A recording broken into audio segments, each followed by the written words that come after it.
Assalamualaikum dan salam sejahtera saya ucapkan kepada pensyarah khusus sejarah kontemporari Amerika Syarikat iaitu Puan Zubaidah. Saya Nur Syafinas binti Abdullah bernomor metrikan A170738. Hari ini bersama rakan-rakan saya iaitu Nur Zaimah dan Chana akan membincangkan mengenai analisis satu region yang digunapakai oleh Amerika Syarikat dalam menjalinkan hubungan dengan negara luar sejak penghujung abad ke-20. Kami telah memilih untuk membincangkan mengenai perang dan diplomasi Amerika Syarikat.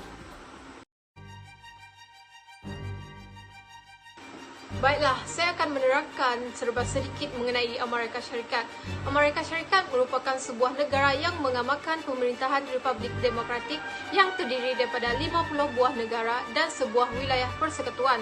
Amerika Syarikat merupakan sebuah negara yang mempunyai bilangan penduduk yang paling ramai di mana mereka diliputi pelbagai etnik serta budaya kesan daripada imigrasi. Pengaruh Amerika Syarikat mula dilihat selepas kemenangan mereka di Perang Dunia Kedua. Oleh itu, Amerika Syarikat juga berusaha untuk melibatkan diri di dalam konflik negara-negara lain seperti di negara Arab dan Israel. Amerika Syarikat telah menjalinkan hubungan bersama Israel sejak 1948 di mana Amerika Syarikat telah mengiktiraf penubuhan negara Yahudi pada 15 Mei 1948 dan seterusnya menjalinkan hubungan dari pelbagai kepentingan seperti politik, ekonomi dan ketenteraan.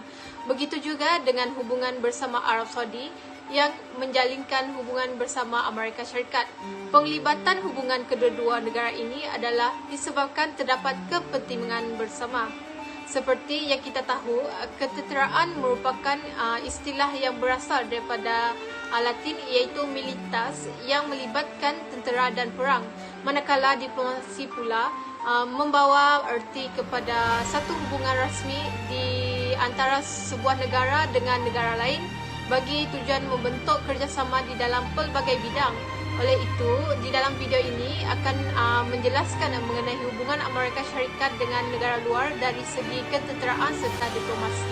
Assalamualaikum warahmatullahi wabarakatuh. Saya Nurul Jannah binti Aminuddin akan membincangkan hubungan ketenteraan Amerika Syarikat dengan region Timur Tengah iaitu Perang Teluk 1 dan Perang Teluk 2. Perang Teluk 1 berlaku antara Iran dan Iraq daripada tahun 1980 sehingga tahun 1988. Perang ini tercetus kerana kedua-dua buah negara ingin menguasai laluan Teluk Parsi. Pelibatan Amerika Syarikat dalam Perang Teluk 1 ini dapat dilihat dengan jelas sekali apabila Amerika Syarikat memberi bantuan ketenteraan kepada Iraq.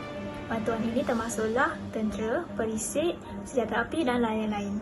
Amerika Syarikat memberi bantuan ketenteraan kepada Iraq kerana ingin menjaga hubungan diplomasi yang baik.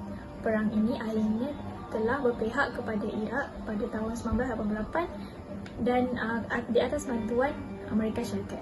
Perang Teluk 2 berlaku antara Iraq dan Kuwait pada tahun 1990 hingga tahun 1991. Perang Teluk 2 ini tercetus kerana desakan ekonomi yang dirasai oleh Iraq selepas berakhirnya Perang Teluk yang pertama.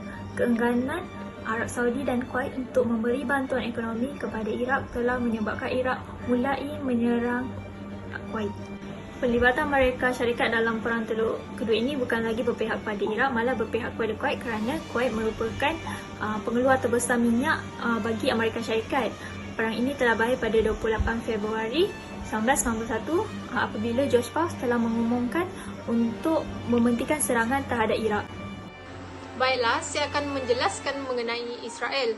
Hubungan Amerika Syarikat bersama Israel ini meliputi ketenteraan, ekonomi dan politik, dan hubungan ini mulai jelas kelihatan apabila berlaku perang 6 hari yang melibatkan Israel dan negara Arab seperti Syria, Jordan dan Mesir. Hubungan ini menjerumus kepada ketenteraan. Amerika Syarikat telah memberi bantuan kepada Israel dengan membekalkan peralatan perang yang canggih dan latihan ketenteraan kepada Israel. Hal ini adalah kerana Amerika Syarikat ingin memperkuatkan kuasanya di Timur Tengah yang dianggapnya mampu memberi saingan kepada penguasaannya. Bagi hubungan diplomasi ekonomi pula, Amerika Syarikat telah memberikan bantuan ekonomi kepada Israel dalam bentuk kewangan. Krisis ekonomi Israel pada tahun 1985 yang disebabkan pengangguran, pajak yang meningkat, tamatnya hutang Israel kepada Jerman.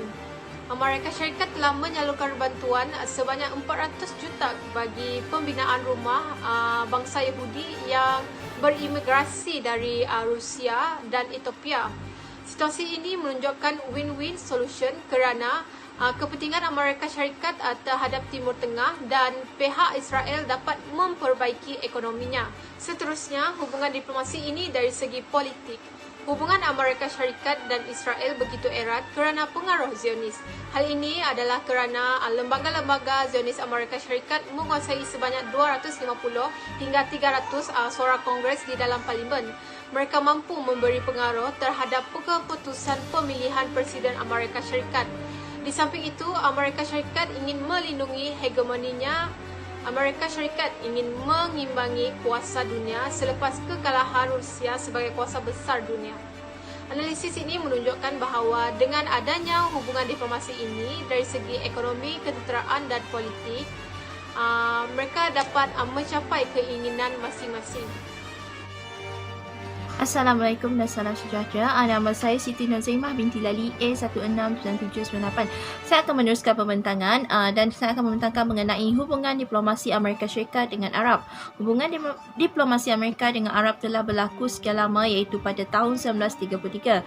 Hubungan kedua-dua negara ini boleh dikatakan cukup istimewa kerana keakraban mereka di mana telah membawa kerjasama di dalam pelbagai bidang. Hubungan Amerika Syarikat dan Arab merupakan sebuah langkah yang strategik bagi mendatangkan manfaat kepada negara masing-masing. Hubungan yang terjalin ini turut dikaitkan dengan politik perdagangan minyak. Ini kerana Amerika mempunyai kepentingan terhadap minyak di kawasan Timur Tengah, manakala Arab pula merupakan pengeluar terbesar minyak dunia. Akibat dari konflik dan permasalahan yang dihadapi oleh Arab Saudi telah membawa hubungan di antara Amerika Syarikat dengan Arab. Hasil daripada hubungan tersebut telah membawa kepada bantuan Arab dan perdagangan minyak kepada Amerika. Namun begitu, hubungan kedua-dua negara tersebut turut mengalami pasang surutnya. Namun hubungan tetap diteruskan kerana masing-masing mempunyai kepentingan dan kebergantungan terhadap satu sama lain. Antara kerjasama yang dijalankan di antara kedua negara ini adalah dalam bidang ekonomi, iaitu permulaan daripada kerjasama tersebut apabila berlakunya penyerahan hak kepada KSOS, iaitu California Arabian Standard Oil Company, yang kemudiannya membawa kepada pengeksploitasi minyak di wilayah Al-Hasad. Pengeksploitasi minyak ini tersebut telah membawa kepada kerjasama ekonomi di mana kerjasama ini telah membahagikan saham kepada dua bahagian, iaitu 50%-50%. Selain itu, kerjasama ekonomi telah diperluaskan dengan penubuhan The Saudi American Business Council yang akan mewujudkan hubungan dua hala antara syarikat swasta di Amerika dengan syarikat swasta di Arab. Pada tahun 2015, hubungan ekonomi telah dikukuhkan dengan perjanjian kerjasama strategik untuk abad ke-21. Seterusnya, hubungan kerjasama politik dan keamanan di mana Amerika telah memberi bantuan ketenteraan kepada Arab Saudi. Selain itu, kedua-dua negara ini turut bekerjasama dalam menentang fahaman komunis. Amerika yang begitu komited dalam memberi bantuan kepada Arab telah menyediakan angkatan bersenjata Arab Saudi melalui latihan, peralatan dan sokongan untuk melindungi Arab daripada ancaman. Hubungan kerjasama di dalam sosial dan kebudayaan juga turut berlaku di dalam beberapa sektor, antaranya dalam sektor kesihatan di mana Arab telah meminta bantuan kepada Pusat Pengendalian Pencegahan Penyakit dalam melakukan audit terhadap kesihatan jemaah haji. Seterusnya, di dalam pendidikan di mana Amerika Syarikat telah menyediakan perkhidmatan perundingan pendidikan bagi membantu pelajar Arab menerokai pilihan untuk belajar di Amerika. Bukan itu sahaja, Amerika dan Arab Saudi turut melaksanakan program pertukaran pelajar bagi meningkatkan pengetahuan pelajar dan meningkatkan kualiti pendidikan. Di bawah kerjasama tersebut telah terbentuk pembangunan dan perkembangan masyarakat yang kemudian membawa kepada program kepimpinan pelawat antarabangsa yang mampu mengembangkan masyarakat di samping melakukan kerjasama dalam bidang sosial dan budaya. Oleh itu, diplomasi Amerika Syarikat dengan Arab masih berterusan hingga kini meskipun hubungan kedua-dua mengalami ketegangan, namun ia tetap diteruskan ekoran daripada desakan dan kepentingan negara masing-masing. Kesimpulannya, pelibatan Amerika di Timur Tengah ini boleh dilihat sejak abad ke-20. Ini kerana Amerika turut terlibat dalam konflik di Timur Tengah yang kemudiannya membawa kepada pengukuhan kuasa dengan melaksanakan hubungan diplomasi dengan negara sekitar seperti Israel dan Arab. Malah kedudukan dan kekayaan bahan mentah yang terdapat di Timur Tengah telah menjadi tumpuan kepada kuasa-kuasa besar, sehingga kebanyakan kuasa-kuasa besar melakukan campur tangan dalam urusan politik dan ekonomi di Timur Tengah. Keadaan ini secara langsung telah memperlihatkan campur tangan Amerika dalam Perang Teluk, di mana Perang Teluk tersebut telah bermula dari Teluk Parsi yang kemudiannya menimbulkan ketegangan di antara Iran dan Iraq. Semasa Perang Teluk tersebut, Amerika telah campur tangan dan memberi bantuan kepada Iraq di samping melakukan hubungan berbaik-baik kepada Iraq. Amerika telah membantu Iraq sehingga Perang Teluk ketiga. Dari segi hubungan diplomasi, Amerika Syarikat turut mengadakan hubungan dengan Israel dan Arab. Hubungan ini telah membawa kepada kerjasama ekonomi, politik dan sosial di samping memberi bantuan dalam bidang ketenteraan bagi membantu Arab dan Israel menangani ancaman. Sekian, terima kasih.